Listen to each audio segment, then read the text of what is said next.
ఇచ్చిన హామీలు అమలు చేయకుండా ఓట్లు అడిగేందుకు ఎలా వస్తారంటూ భారత ప్రధానమంత్రి మోదీపై మాజీ ఎంపీ మేకపాటి రాజమోహన్ రెడ్డి మండిపడ్డారు.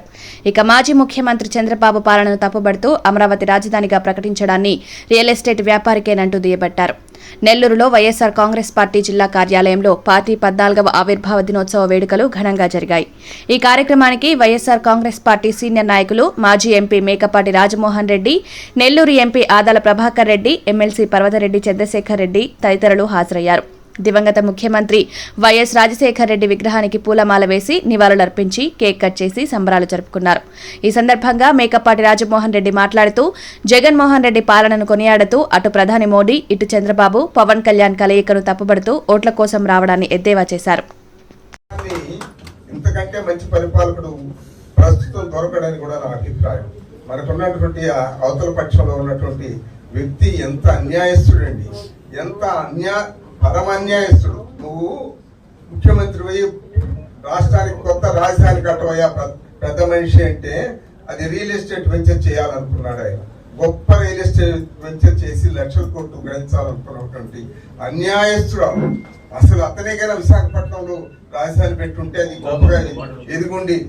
అటువంటి పరిస్థితుల్లో ఇతను చంద్రబాబు చేసిన పని అక్కడ రియల్ ఎస్టేట్ వెంచర్ చేయాలనుకొని అది ఎవరికి తెలియకుండా ముందు తన వాళ్ళు తను అందరు కూడా పొలాలు కొనుక్కొని అది ఒక పెద్ద ఇది చేశాడు. తర్వాత ఇంకొకటి చెప్తున్నా, నేను ఆ రోజు 14లో కూడా మోడీ గారితో కలిశారు.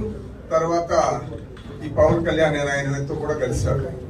మరి కలిసి ఆయన మనకు రాష్ట్ర విభజన సమయంలో చెప్పిన కార్యక్రమాలన్నీ చేయాలి కదా మోడీ గారు కూడా.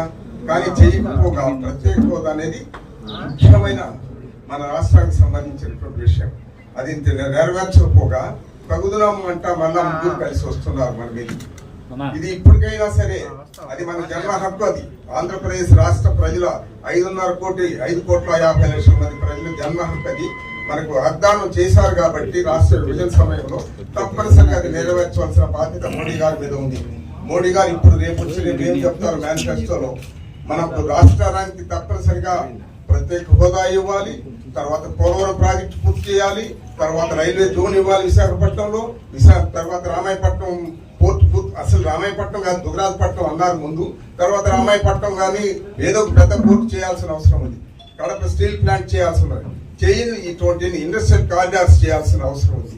ఇవన్నీ కూడా చెప్పిన కార్యక్రమాలు రాష్ట్రాన్ని అడ్డగోలుగా విభజించి ఆ రోజు అన్ని కార్యక్రమాలు చేస్తామని చెప్పి ఒక ప్రధానమంత్రి వాగ్దానం చేసి వెనక్కిపోవడం అనేది ఈ ప్రజాస్వామ్యానికి ఏమాత్రం మంచిది కాదని కూడా నేను మనం చేస్తున్నాను. తప్పనిసరిగా మోడీ గారు ఈ కార్యక్రమాలన్నీ తిరిగి నేను నెరవేరుస్తాను అని చెప్పి ఆంధ్రప్రదేశ్ ప్రజలందరికీ ఆయన వచ్చి ఇక్కడ ఓటు అడగవలసి ఉంటుంది. ఈ చంద్రబాబు అనే వ్యక్తి కూడా పరమ అన్యాయస్తుడు. ఇతను ఆయనకి ఎంత చెప్పడానికి వర్ణించడానికే తగడతనము. ఎంత వర్ణించాలంటే ఎంత నీచమైన వ్యక్తిత్వం అంటే మామకే సున్నం పెట్టినటువంటి వ్యక్తి అతను. అంగయోన్ని మన లెక్క పెడతాడు అతను. మామకే బిడ్డనిచ్చి రాజకీయ జన్మనిచ్చినటువంటి మామకే సున్నం పెట్టినటువంటి వ్యక్తి మనల్ని లెక్క పెడతాడా బాబు? అది జ్ఞాపకం పెట్టుకోండి. ఆంధ్ర రాష్ట్ర ప్రజలకి నేను మనం విజ్ఞప్తి చేస్తున్నాను. రాష్ట్ర ప్రజలందరికీ కూడా ఈ విధంగా విజ్ఞప్తి చేస్తున్నారు. ఇటువంటి అన్యాయస్తుని పొరపాట్లు కూడా మళ్ళా ముఖ్యమంత్రిగా తెచ్చుకున్నా ఉంటే అన్యాయం అయిపోతారు, పేదలందరూ కూడా అన్యాయం అయిపోతారు.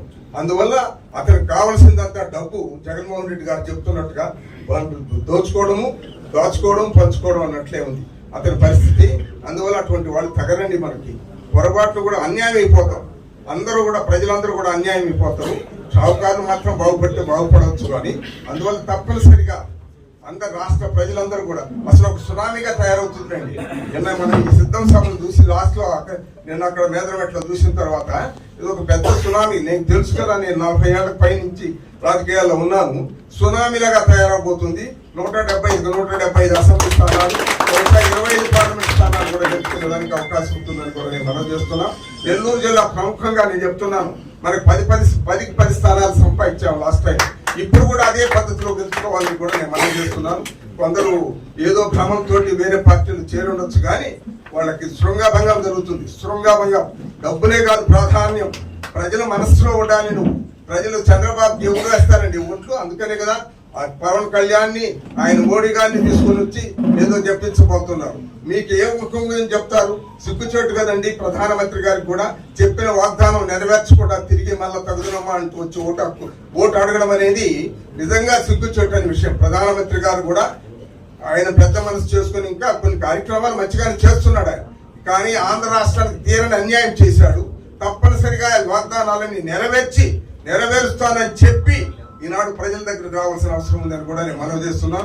ఏదేమైనా సరే మనమందరం కూడా చిత్తశుద్ధితోటి, దృఢ సంకల్పంతో ఇక్కడ ఉన్నటువంటి అభ్యర్థుల్ని, వైఎస్ఆర్ కాంగ్రెస్ అభ్యర్థులందరినీ గెలిపించవలసిందిగా ఈ సందర్భంగా రాష్ట్ర ప్రజలకు, బహుశా మీరు అందరూ ఉన్నారు కాబట్టి టెలికాస్ట్ చేస్తారు కాబట్టి చెప్తున్నాను, రాష్ట్ర ప్రజలందరికీ కూడా విజ్ఞప్తి చేస్తున్నాను, పొరపాటు చేయొద్దు.